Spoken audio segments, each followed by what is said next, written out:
ಅಖಿಲ ಕರ್ನಾಟಕ ಶ್ರೀ ಮಂಜುನಾಥ ಸ್ವಾಮಿ ಭಕ್ತವೃಂದದ ಮುತಾಲಿಗೆಡು ಪೂಜ್ಯ ಕಾವಂದರೊಂದಿಗೆ ನಾವಿದ್ದೇವೆ ಪಂಪಿನ ಘೋಷವಾಕ್ಯಡು ಅಮಾಯಕ ಸೌಜನ್ಯ ಸಾವುಗೂ ನ್ಯಾಯ ತಿಕ್ಕೊಡು ಶ್ರೀ ಕ್ಷೇತ್ರದ ಮಿತ್ತದ ಸುಳ್ಳು ಆರೋಪಲು ಉಂತಾಡು ಪಂಡದು ಮಾಮಲ್ಲ ಹಕ್ಕೊತ್ತಾಯ ಸಭೆ ಜಾಥಾ ಬೊಕ್ಕ ಮನವಿ ಒಪ್ಯಾವನ ಕಾರ್ಯಕ್ರಮ ಶ್ರೀ ಕ್ಷೇತ್ರ ಧರ್ಮಸ್ಥಳಡು ಶುಕ್ರವಾರ ಕಾಣೆ ನಡೆತದೆ.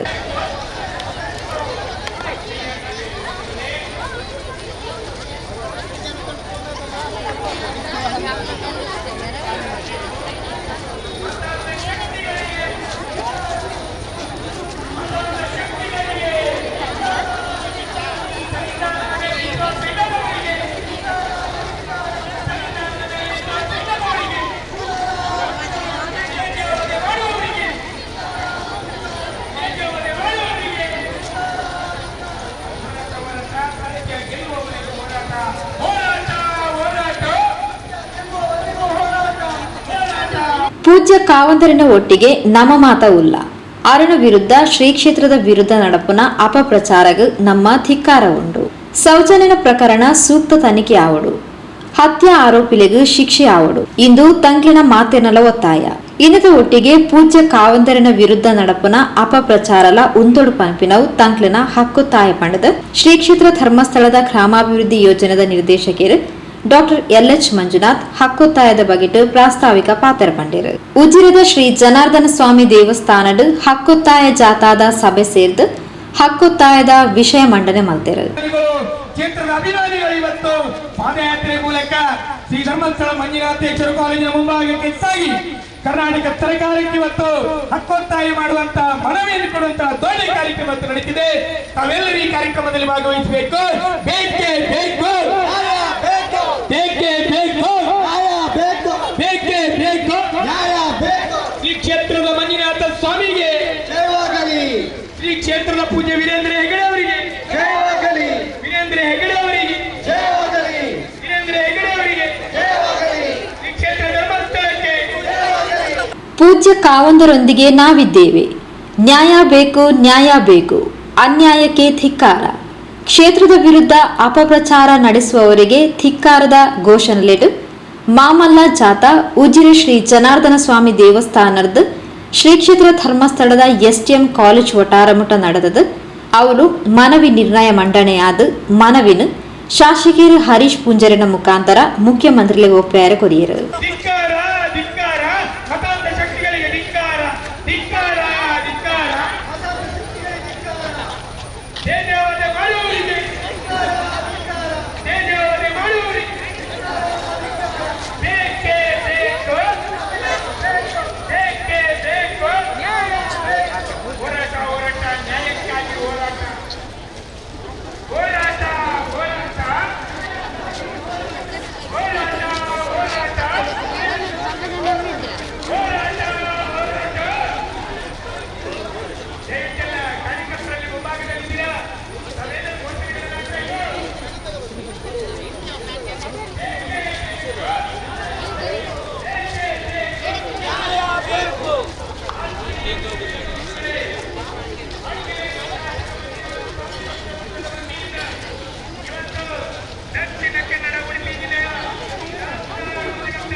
ಈ ಸಂದರ್ಭದಲ್ಲಿ ಶಾಸಕರು ಹರೀಶ್ ಪೂಂಜಾ, ವಿಧಾನ ಪರಿಷತ್ ಸದಸ್ಯರು ಪ್ರತಾಪ್ ಸಿಂಹ ನಾಯಕ್, ಹರೀಶ್ ಕುಮಾರ್, ಇಂಚಿತಿ ಪ್ರಮುಖರು ಪಾತಿರ್ದು ಸೌಜನ್ಯಗ ನ್ಯಾಯ ತಿಕ್ಕೊಡು, ಅಲೆನ ಹತ್ಯೆ ಆರೋಪಿಲೆಗೂ ಶಿಕ್ಷೆ ಆವಡು.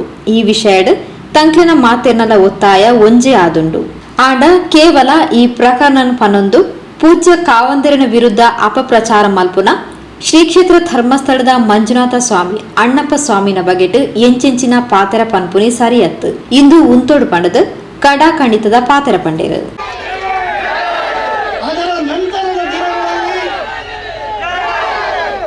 ಅದರ ನಂತರದ ದಿನಗಳಲ್ಲಿ ತಮ್ಮ ವೈಯಕ್ತಿಕ ದ್ವೇಷ ಸಾಧನೆಗಳಿಗೋಸ್ಕರ ಆ ಕುಟುಂಬವನ್ನ ಬಳಸಿಕೊಂಡು ಅವರ ಭಾವನೆಯ ಜೊತೆಗೆ ಆಟ ಆಡಿ ಆ ಕುಟುಂಬವನ್ನ ದಾರಿ ತಪ್ಪಿಸುವಂತಹ ಒಂದು ಪ್ರಯತ್ನ ಆಯಿತು.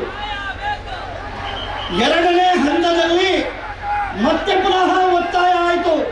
ಪೊಲೀಸ್ ತನಿಖೆ ಬೇಡ, ಸಿಒಡಿ ತನಿಖೆ ಆಗಬೇಕು ಅಂತ ಹೇಳಿ ಆವಾಗಲೂ ಆಗಿನ ಗೃಹ ಮಂತ್ರಿಗಳಾಗಿದ್ದಂತಹ ಅಶೋಕ್ ಅವರು ಧರ್ಮಸ್ಥಳಕ್ಕೆ ಬಂದಿದ್ರು. ಡಿ.ವಿ. ಸದಾನಂದ ಗೌಡರು ಆವಾಗ ಮುಖ್ಯಮಂತ್ರಿಗಳಾಗಿದ್ರು. ಜನರ ಭಾವನೆಯನ್ನ ಗುರುತಿಸಿ ಪೂಜ್ಯ ಕಾವಂದರು ಆಗಿನ ಗೃಹ ಮಂತ್ರಿಗಳಿಗೆ ಒತ್ತಾಯ ಮಾಡಿದ್ರು. ಪೊಲೀಸರ ತನಿಖೆಯ ಬಗ್ಗೆ ಜನರಿಗೆ ಸಮಾಧಾನ ಇಲ್ಲ, ಹಾಗಾಗಿ ಸಿಒಡಿಗೆ ಕೊಡಬೇಕು ಅಂತ ಹೇಳುವಂತಹ ಒತ್ತಾಯವನ್ನ ಪೂಜ್ಯ ಕಾವಂದರು ಮಾಡಿದ್ರು.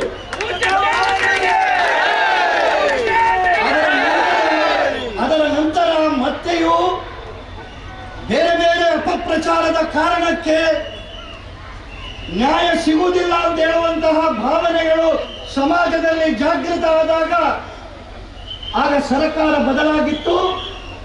ಈಗಿನ ಮುಖ್ಯಮಂತ್ರಿಗಳಾದಂತಹ ಸಿದ್ದರಾಮಯ್ಯನವರು ಮುಖ್ಯಮಂತ್ರಿಗಳಾಗಿದ್ದರು.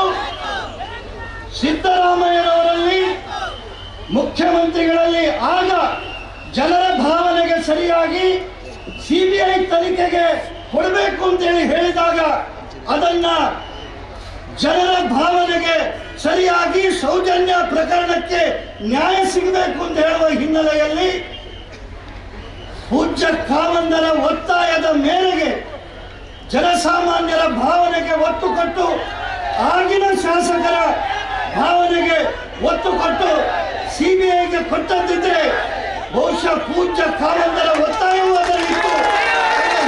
ಧರ್ಮಸ್ಥಳ ಮಂಜುನಾಥ ಸ್ವಾಮಿಯನ್ನು ನೆನೆಸ್ತಾ ಇವತ್ತು ಕಳೆದ 11 ವರ್ಷದ ಮೊದಲು ಸೌಜನ್ಯ ಪ್ರಕರಣದ ಆ ಒಂದು ಕೊಲೆ ಸಂಬಂಧಪಟ್ಟ ಆ ಒಂದು ವಿಚಾರವಾಗಿ ಇವತ್ತು ಧರ್ಮಸ್ಥಳ ಮಂಜುನಾಥ ಆ ಒಂದು ಕ್ಷೇತ್ರದ ಕಾವಂದರ ಮೇಲೆ ಹಾಕಿರುವಂಥ ಒಂದು ಅಪವಾದದ ಬಗ್ಗೆ ಒಂದಷ್ಟು ಮಂಗಳೂರು ದಕ್ಷಿಣ ಕನ್ನಡ ಜಿಲ್ಲೆ ಮತ್ತು ಉಡುಪಿ ಜಿಲ್ಲೆಗಳ 2 ಅವಿಭಜಿತ ಜಿಲ್ಲೆಗಳಲ್ಲಿ ಇವತ್ತು ಆ ಸತ್ಯಶೋಧನಾ ಒಂದು ಸಭೆಯನ್ನು ಇವತ್ತು ಹಮ್ಮಿಕೊಳ್ಳಲಾಗಿದೆ.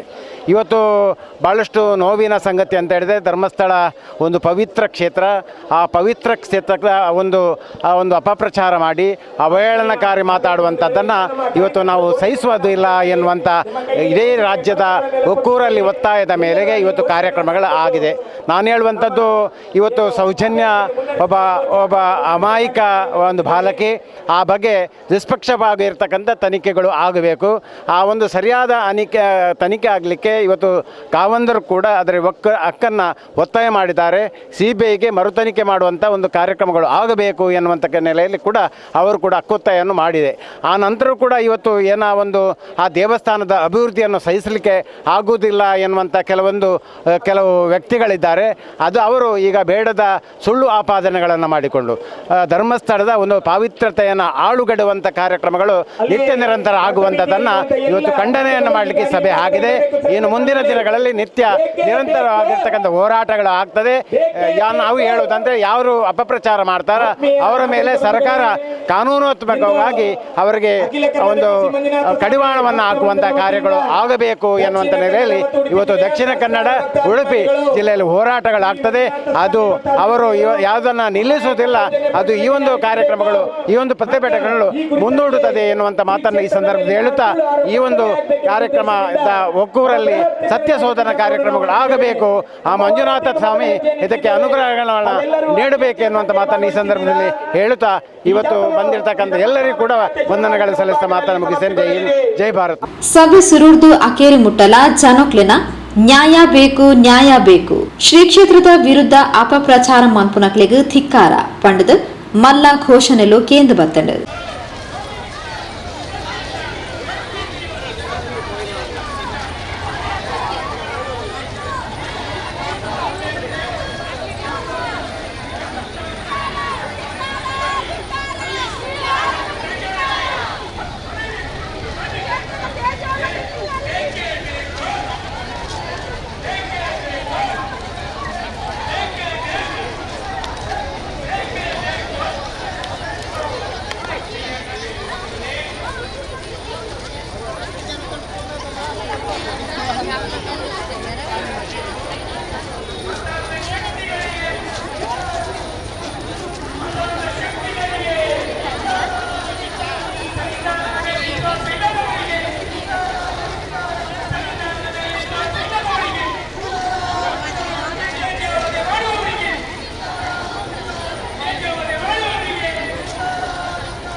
ಮಾಜಿ ಸಚಿವರು ಅಭಯ್ ಚಂದ್ರ ಜೈನ್, ಅಖಿಲ ಕರ್ನಾಟಕ ಜನಜಾಗೃತಿ ವೇದಿಕೆದ ರಾಜಣ್ಣ ಕೊರವಿ, ಜಯರಾಜ್ ಹೊಸಕೋಟೆ, ಜನಜಾಗೃತಿ ವೇದಿಕೆದ ಸ್ಥಾಪಕ ಅಧ್ಯಕ್ಷರು ವಸಂತ್ ಸಾಲ್ಯಾನ್, ಮಾಜಿ ಸಚಿವರು ವಿನಯ್ ಕುಮಾರ್ ಸೊರಕೆ, ಅಜಿಲ ಸೀಮೆದ ಅರಸೇರು ಪದ್ಮಪ್ರಸಾದ್ ಅಜಿಲೇರು ಇಂಚಿತಿ ಪ್ರಮುಖರು ಕಾರ್ಯಕ್ರಮದ ಮುತಾಲುಕಿಡಿದ್ದರು.